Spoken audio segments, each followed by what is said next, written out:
Salut l'équipe, c'est Saladin Parnasse. Suivez-moi aujourd'hui avec une séance d'assaut bike, ce que je vais manger, retrouver ma famille, passer des bons moments. Rendez-vous aussi pour l'entraînement du soir. Voilà, ça va être top. Aujourd'hui, on est mardi, j'ai une séance d'assaut bike avec Hatch, c'est une préparation physique. C'est un entraînement dur, intense, donc c'est le plus redouté. C'est ce que je redoute le plus. C'est un entraînement très dur. Mais bon, on est là pour ça. Hein.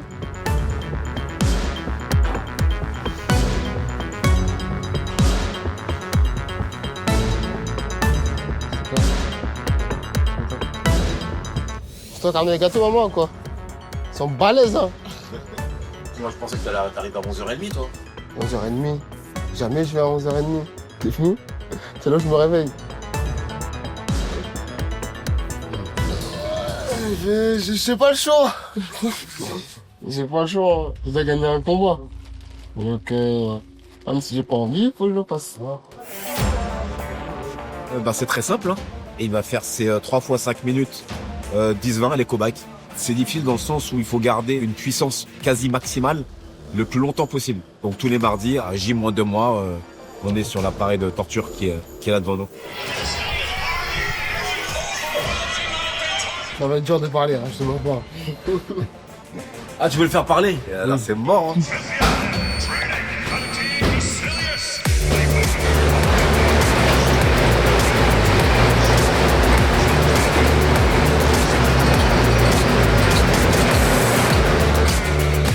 Secondes. Super bien. Allez, je suis confiant sur le troisième. Je pense que la majeure partie des athlètes ont du mal à rester très très longtemps dans cette zone rouge. Et Salah, lui, il se met la pression pour tenter d'y rester le plus longtemps possible. C'est juste énorme. En termes de préparation physique, ouais, on peut dire que Salah reste hors norme. Ce qui m'impressionne le plus, c'est cette longévité. Voilà, c'est de travailler sur 10 ans, 12 ans, de la même manière et pas broncher.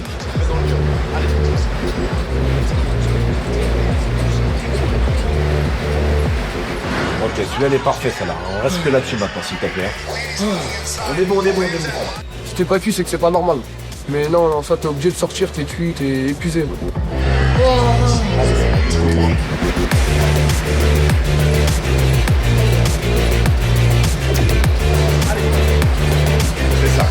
C'est ça. Prolonge un peu, une seconde. Je sais que c'est dur, mais prolonge. Là, il a donné quasiment 90 à 95% de ses efforts. Et juste après, il repart sur du 15 minutes de tapis. Il va faire ses 3 fois 5 minutes de sac. C'est juste incroyable. Oui, allez.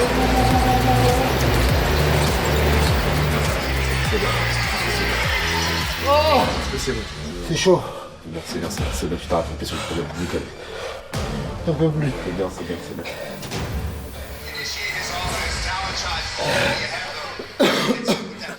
Dur, hein? C'est facile. Difficile. Cardio.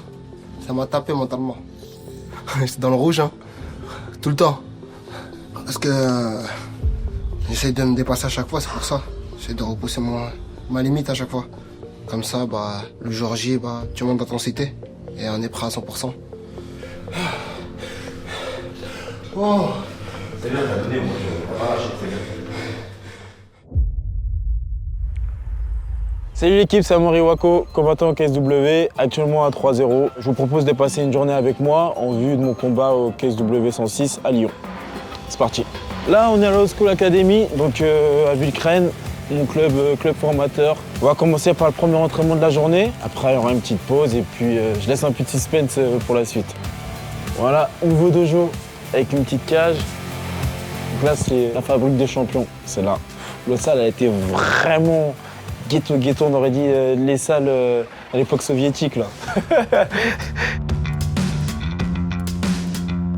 Il y a beaucoup de lessive. Mais bon, maintenant, je suis passé pro, j'ai de plus en plus de vêtements, donc ça va en fait. J'arrive à tenir la semaine. Ça veut dire que le taf, il est bien fait du coup. On va se la foutre bien comme il faut. Oui,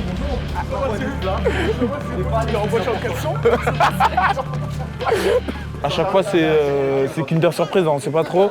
Mais là, je pense que ça va être du sol. Son adversaire pour le prochain KSW à Lyon, un combattant qui est très dangereux au sol, plus de 40 combats en amateur, Donc aujourd'hui, Amaury, on va le mettre un petit peu en situation, au sol, essayer de reproduire des schémas qu'on pourrait rencontrer le jour du combat et qu'il ait les bons automatismes et les bons réflexes pour pas se faire avoir.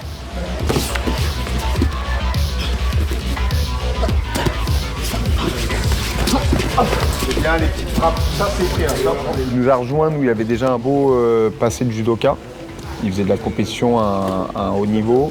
Et du coup, j'ai commencé judo à 9 ans et dès ma première année, j'ai fait de la compétition.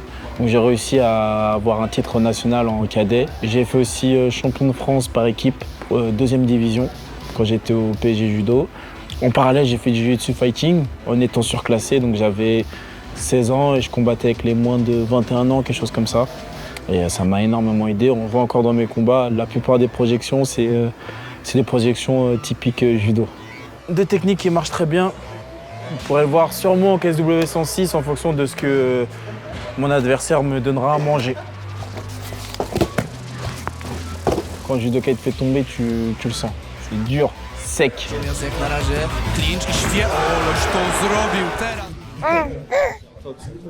Le petit là, c'est le fils de Michael Ajarouge, Léandre. Il est là tout le temps il est là. Ça rentre hein, le grand endpoint là, on continue. Allez, on y est. Ok. Toi, t'enferme pas dans la garde.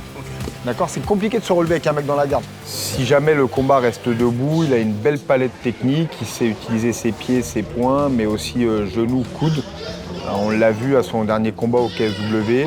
Et si jamais c'est lui qui se fait amener, parce que ça peut arriver, voilà, il a tout un éventail technique pour pouvoir se relever, renverser ou soumettre. Donc c'est quelqu'un qui est très polyvalent, Amaury. On frappe au-dessus, comme en dessous. Il a de bonnes positions, une bonne force, un bon physique. Franchement, il est au top là, il est au top du top. Il peut que faire du sale.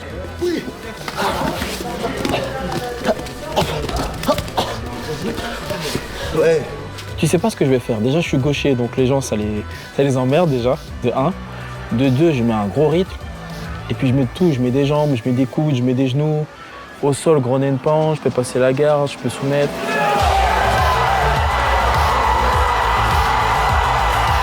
Je pense que j'ai montré 15% de mon jeu. Parce qu'entre le combat et l'entraînement, il y a beaucoup de choses que j'ai pas encore fait. Alors au début, j'étais beaucoup dans l'émotion. Alors que maintenant, j'ai compris qu'en étant de plus en plus relâché, c'est là où je peux de plus en plus exprimer mon jeu. C'est là où je fais mal à mon adversaire. C'est très violent. Sans pression, sans stress, sans crispation. Juste du wax.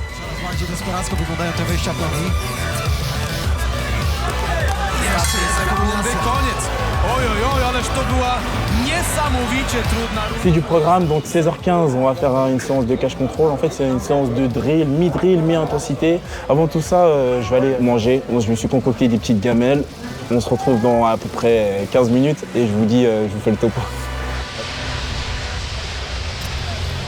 Salut, c'est Alioune, le Jaguar. On est sur Paris, à la NR Fight, donc premier entraînement du matin. Là, ce matin, ça va être MMA spécifique. Let's go. Bienvenue. Ça va faire bientôt 2 ans que je m'entraîne ici avec Jean Ndoye. Et c'est ici que je fais ma partie MMA en fait. Et on est en petit comité quand même. Donc c'est vraiment ce que je cherchais parce que moi j'ai un petit peu du mal avec tout ce qui est club, trop usine, trop de monde. On s'aide les uns les autres. Donc c'est vraiment ce que je cherchais pour pouvoir évoluer au plus haut niveau. Enfin, voilà, je présente Christa Bill. Il fait partie de mon staff côté MMA. Il est venu me voir. Ça fait plaisir. C'est comment, frérot? Ça va? Tranquillou? C'est simple en fait pour moi de parler d'Ali, parce qu'Ali c'est mon frangin. Ça fait maintenant plus d'une quinzaine d'années qu'on se connaît. Et ça fait des années également qu'on travaille ensemble pour la préparation de ses combats. C'est une Rolls à manœuvrer, il possède toutes les composantes athlétiques que demande un fighter de MMA. Et puis en plus de ça, il a une vraie rigueur, un vrai sérieux. Et puis il a de la dynamite dans les poings et ça c'est... En plus du travail, c'est quelque chose de naturel chez nous.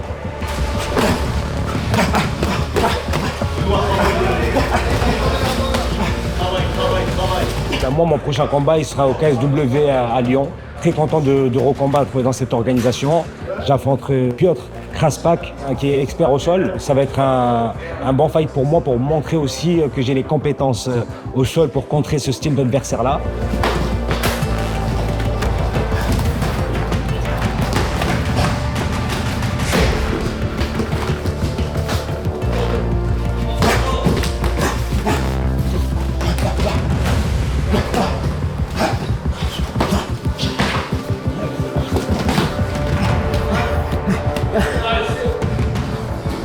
fatigué. Non, on n'est pas fatigué. Sois respiré. Physiquement, il a beaucoup de qualité, il est explosif, rapide, il a un bon coup d'œil. En plus de ça, il le fait tout en étant endurant. Passer la première minute, c'est très très dur. Même la première minute, elle est dure. Moi, le MMA, en fait, ça m'a vraiment sauvé parce que j'ai eu un parcours scolaire très difficile, étant donné que j'étais dyslexique. J'ai fait du jiu-jitsu brésilien, mais j'ai voulu m'améliorer. Donc, du coup, je me suis rapproché d'un prof de boxe anglaise. À côté, j'ai fait de la boxe thaï où j'ai fait de la compétition jusqu'en classe A. Je suis passé aussi par l'école de la boxe française qui m'a révolutionné mon jeu, qui m'a appris vraiment la méthodologie du striking et l'intelligence de combat. Et là, maintenant, avec Jean Ndoye, maintenant, on a vraiment tout bouclé et on travaille vraiment sur un style MMA. Et là, j'ai vraiment trouvé le jeu qui me convient. Pour moi, il boxe pas, c'est un fuyard. Tu vois, il fuit, il t'envoie une jambe. Il t'envoie une jambe, il espère que tu te lasses, tu te jettes. Et soit il tombe sur le dos, il a une bonne garde, soit il te contre et il t'emmène au sol. Tu vois. C'est un bon gars, il est gentil, il fait attention aux autres, mais pas tout le monde. Faut pas toucher trop fort. S'il estime que c'est un peu trop fort, il peut t'abîmer, mais en dehors de ça, il est cool.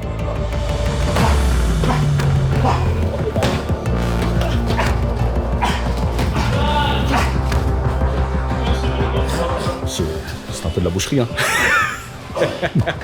Mais de la boucherie contrôlée, tout en maîtrise. Merci. Merci. Ben, vous m'avez suivi la petite matinée, j'ai survécu. Donc voilà, je vous invite à me suivre maintenant à la maison et continue la suite de la journée. Yo, salut, t'es déjà là? Ça tombe bien, on est en retard. Je récupère la veste, on y va. C'est parti. Let's go pour l'entraînement. Et puis après, on va aller à la mosquée. Et après, je vais aller faire une sieste. Et on repart sur un entraînement de ce soir. Ça veut dire aujourd'hui, il y a 2 entraînements, les amis. Ça va être intense. C'est parti, let's go! Ce matin, je vais faire préparation physique et du drill. Et ce soir, ça sera sparring MMA à la bonne école. Moi, les entraînements à l'année sont pas pareils que les entraînements quand je suis en préparation. Bien entendu, c'est pas pareil. C'est plus intense quand t'es en préparation, c'est plus intense, c'est plus dur. Il faut que je fasse plus attention, il faut que je dorme plus, il faut que je mange mieux. Donc c'est assez différent. Partir faire un camp, c'est bien, mais sans plus. Voilà, il y a des très bonnes personnes en France, il y a des très bons combattants. Il n'y a pas besoin d'aller faire des entraînements intensifs ailleurs. Je pense, hein, pour moi, hein, personnellement. Après, tourner un peu avec d'autres gens, ça fait du bien. J'ai commencé par le judo en étant très jeune. Franchement, j'avais kiffé le sport de contact. Donc, par la suite, j'ai continué sur la boxe. J'ai vu que mes frères faisaient de la boxe, donc j'ai suivi. Hein.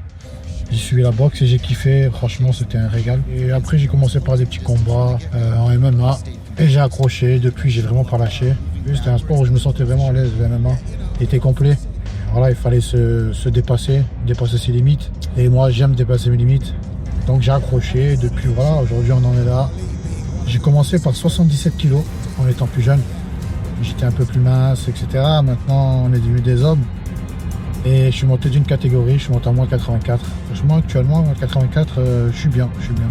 Même avant, en 77, j'étais bien. Hein. J'étais bien, mais bon, avec le temps, je prends du muscle, etc. Donc, mais franchement, à 84, je me sens bien.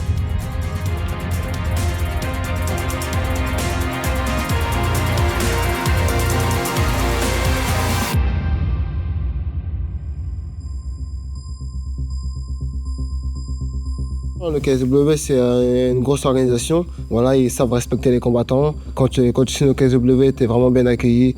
Ça se voit que tu es dans une structure professionnelle. Pour moi, c'est le top. Le fait d'avoir déjà signé au KSW à l'époque, c'était quelque chose de grand pour nous. C'était une organisation internationale. L'idée des Polonais, dans un premier temps, c'est d'essayer d'aller chercher des combattants étrangers pour mettre en lumière leurs propres combattants.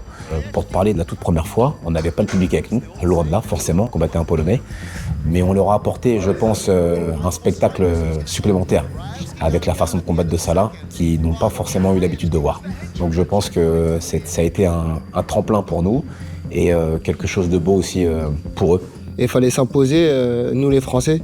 Donc quand on allait à l'étranger, on n'était pas toujours favoris. J'ai affronté Rajewski où j'ai dominé les 3 rounds. J'avais un peu cette petite peur de rentrer dans la cage parce que c'était la première fois que je combattais dans une grosse organisation, l'atmosphère, tout le public qui criait, tout ça, donc une petite pression. Mais Mais ça va, j'ai fait le taf et j'ai gagné ce combat.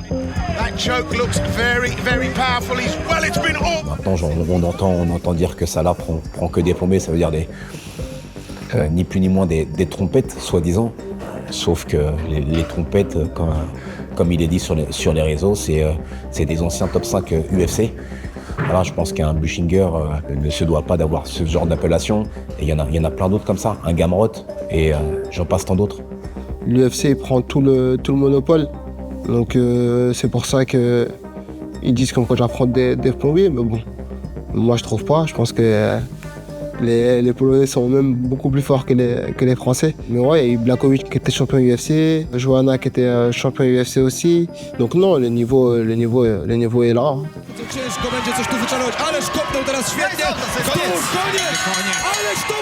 Prochain KSW à Lyon, le 10 mai prochain. Ça va être une belle rencontre, puisque là, on va prendre Martin Held, super combattant sur la partie sol. Donc ce ne sera pas un combattant à prendre à la légère, un combattant qui a près de 40 combats, ce qui n'est pas rien, qui a gagné son dernier combat sur Davy Gallon sur le premier round. Donc on va être hyper vigilant, comme à notre habitude. Et si Salah fait du Salah, ça passera. Alors il lâche rien avant, c'est vrai, mais là il lâche encore moins parce qu'il a peut-être peur de ce que va devenir demain. Et pour lui, chaque combat c'est une bataille à pas perdre, parce qu'il doit assurer l'avenir tout simplement.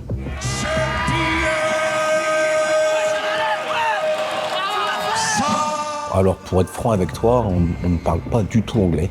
On a un traducteur sur place qui s'appelle Tarek, qui fait très bien son job.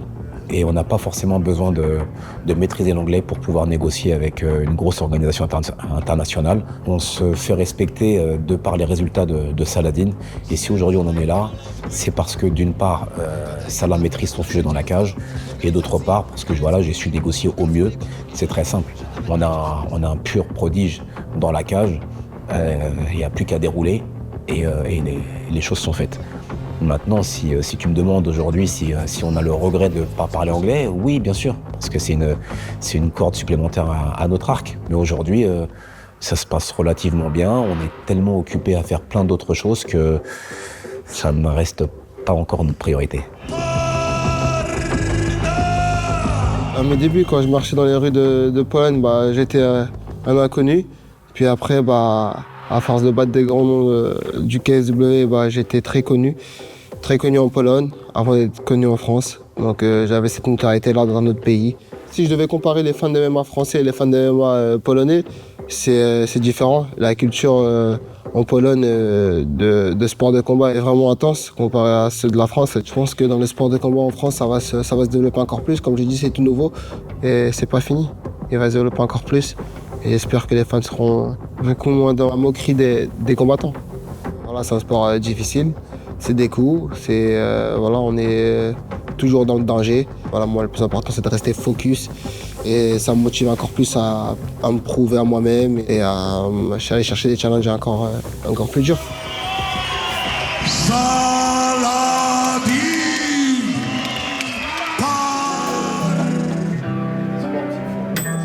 Petit repas du midi, donc j'ai mis haricots verts, brocoli.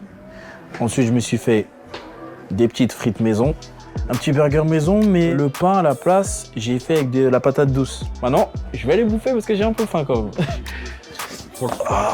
Ça sent bon déjà. Je vais démarrer le plat, putain. Les gens, quand ils voient mes repas, ils me disent « Mais comment tu fais pour perdre du poids ?» En fait, en mangeant comme ça, moi, j'ai même pas l'impression de faire un rééquilibrage alimentaire ou autre. Juste, en fait, je mange à ma faim. Et en m'entraînant régulièrement 2-3 fois par jour, le poids, il descend tout seul.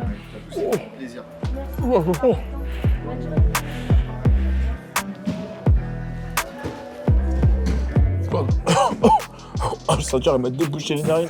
Donc, le prochain combat, ça sera le 10 mai, du coup, à Lyon, KSW 106, contre Kasper Fornalski, si je ne me trompe pas. Je pense que j'ai dû écorcher son nom, mais c'est pas fait exprès. Kasper. C'est un adversaire qui est très dangereux au sol. Il est battable en pied-point, mais il faut toujours rester concentré, on ne sait jamais. Qu'est-ce que je pense du niveau des combattants polonais? Ça, c'est une bonne question. Par exemple, tu as des combattants très très forts comme Marian, par exemple, celui que va prendre Margui. Moi, je le trouve fort, c'est un combattant solide. Et puis des fois, tu en as d'autres où tu sens que l'écart de niveau est trop élevé. Il y a de beaux niveaux en Pologne. Faut pas les prendre à la légère. C'est pas parce qu'on va polonais qu'on va se dire bon, ouais, c'est bon, ça passe. Là, c'est le meilleur moyen de se faire éteindre. Surtout au KSW, c'est que des finishes partout. Faut respecter tout le monde. Et bah, pour la surprise générale, je sais un petit peu parler polonais. Je sais dire bonjour, merci, comment ça va. Donc bonjour, c'est... Oh, attends, on se souvient. Dzień dobry. Voilà, après pour dire je vais bien, c'est d'objet. Oui, c'est tac. Attends, parce que là ça me revient petit à petit. Qu'est-ce que je sais dire d'autre encore? Putain, merde, c'est kurwa. et voilà, après je m'en souviens plus du reste, mais ça va. Quand je vais là-bas, j'arrive un peu à me démerder. C'est fini. Donc là, premier entraînement terminé. Là, c'est la pause entre midi et 14h. Là, en général, ce que je fais, c'est que je rentre, je mange. Mais là, c'est période de Ramadan. Donc, on va pas manger, on va s'abstenir jusqu'à l'heure dédiée. Là, cette année, on a commencé à couper vers 18h20 à peu près. Au fil des jours, le soleil se couche plus tard, donc là, on est monté à 19h20 à peu près. Ce qui se passe, c'est que moi, mon deuxième entraînement, il est à 18h30. Donc, je commence une partie de mon entraînement toujours sous Ramadan. Et à l'heure de couper, ce que je vais faire, c'est que je vais boire et manger quelques dattes, histoire de me mettre un peu d'énergie. Mais mon vrai repas se fera que après mes deux entraînements. La première question qui pourrait venir, c'est comment tu fais pour ne pas boire, en fait, pour ne pas avoir de crampes, ce genre de choses? C'est pas évident, c'est pour ça qu'au fil des années, j'ai vraiment appris sur moi. J'ai vraiment une stabilité au niveau de ma nutrition. Tout est bien contrôlé, j'ai les bons apports, je sais exactement ce qui rentre dans mon corps, que de la qualité. Ça me permet de tenir 2 entraînements par jour pendant cette période-là. Mon corps s'est adapté. Au début, c'était pas facile, mais au fil des jours, le corps s'adapte et le corps s'adapte à tout.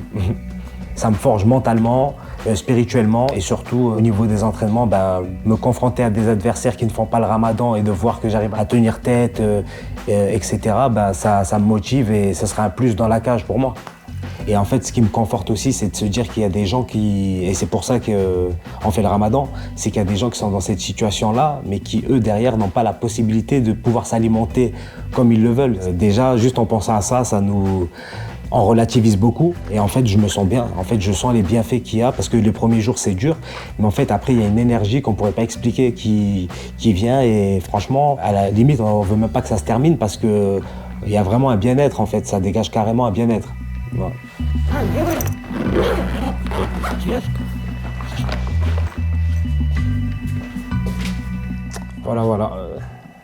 Maintenant il va falloir patienter.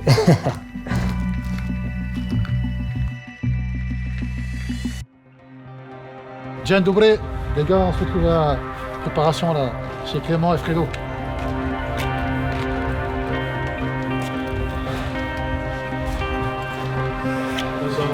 Moi, bien, tranquillement, impeccable. Le bulldozer il est là les gars, le bulldozer il est là. Là où je fais ma préparation physique, etc. Là il y a le côté sombre MMA aussi, très très sombre, venez. Là tu vois, on est en direct de la salle détente. Là où on s'entraîne, Olivier, Jitsuka, ceinture noire du Brésil. Oh. C'est vrai, il est passionné. C'est moi, ça fait Omar. Les gars, regardez comment il est beau gosse, hein. Regardez, machallah ou pas machallah? Enfin voilà. Voilà, machallah, les gars. Bon, quel dégradé. Toujours beau gosse, toujours aligné. On essaye, les gars, on essaye doucement manette.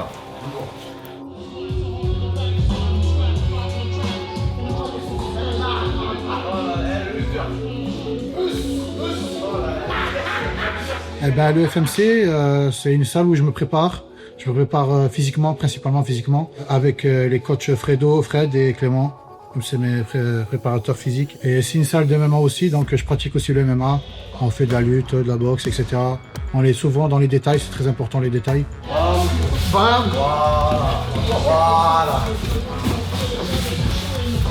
Voilà, je me sens bien, je tourne ici.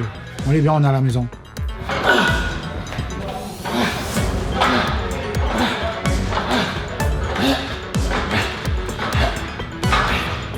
J'ai eu l'opportunité de signer au KSW, donc j'ai pris direct mon stylo, j'ai signé directement. Ça me fait plaisir et je pense que ça leur fait plaisir au KSW et tous les fans du KSW.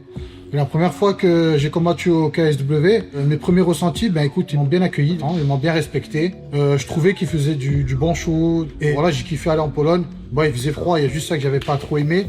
Il faisait un peu froid, mais sinon, sur l'ensemble, franchement, c'était vraiment cool. J'ai apprécié et depuis, ben, je kiffe. Attendez, allez, je suis là.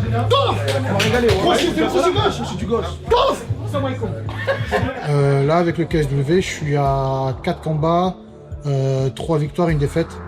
Une défaite que j'ai donnée. Quand je dis que j'ai eu une défaite et que j'ai donné la victoire, c'est par rapport à mon ancien combat.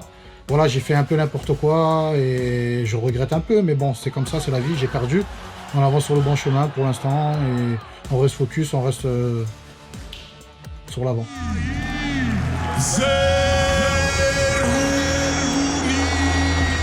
Là, je vais affronter un combattant très très fort. C'est moi qui l'a demandé, c'est vrai que c'est moi qui l'a demandé. Mais je l'ai demandé par respect parce que c'est un très bon combattant et pour être le meilleur, il faut affronter les meilleurs.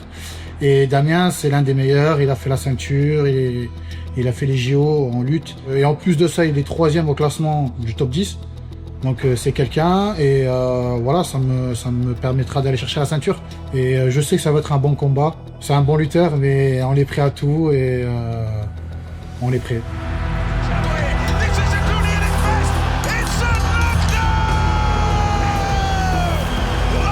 Ce geste-là que j'ai fait, ça voulait dire plein de choses. D'une, de fermer quelques bouches à certaines personnes qui n'ont pas cru en moi. Et malheureusement, voilà, il y avait des gens, ils n'étaient pas avec moi, ils étaient contre moi presque. Ben, presque, ils étaient contre moi. Et voilà, ça m'a fait plaisir. J'ai pris un gros nom, à ce moment-là, j'ai pris un gros nom. Un mec qui devait à l'UFC, et même lui, il m'a manqué de respect un peu, mais c'est pas grave, c'est du sport. Yeah, serious power. And again, you know, a mixed record, but on any given day. Et si vous voulez que je fasse fermer encore des bouches, eh ben, regardez mon prochain combat. I mean, he hasn't been out of the first round in a few years. Eh ben alors, les habbet, je vais expliquer la définition de habbet. C'est l'argent en arabe. Moi, je combats pour être le champion, mais je combats aussi pour les habbet. Voilà d'où vient les habbet. Je combats aussi pour l'argent. Le KSW, ça va, ils m'aident bien, donc j'aimerais aller chercher la ceinture. Et pourquoi pas continuer avec eux s'ils envoient les habbet. Le prochain combat, il faudra envoyer aussi les habbet et on fait ça pour ça, malheureusement. Oui, bien sûr, les combattants français, ben, ça fait plaisir qu'il y ait beaucoup de Français déjà qui combattent au KSW. Ça prouve qu'on a du niveau quand je parle de tous les Français, Salah, Ramzan, Alphand, bon, il y en a plein, il y en a tellement, et qui combattent en France et en Pologne. Donc voilà, il y a du niveau, ça fait plaisir. Il y a du niveau, il y a des gens, des combattants, ils sont dans le top 10 en plus. Donc ça fait plaisir. Et voilà, on avance. Hein.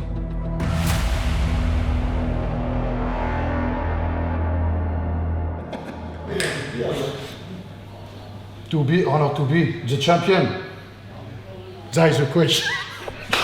C'est ça ou c'est pas ça? Depuis petit, j'ai fait beaucoup de dépression. C'était mon père qui était venu me voir. Là, moi, j'ai grandi sans mon père d'ailleurs. Donc...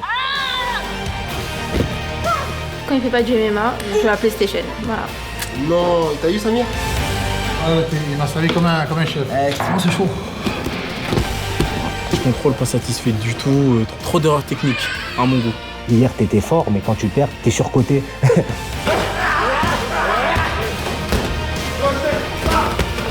Ici, même entre frangins, il n'y a pas de cœur. Je crois même que s'il boxe avec sa tante, il peut la mettre KO.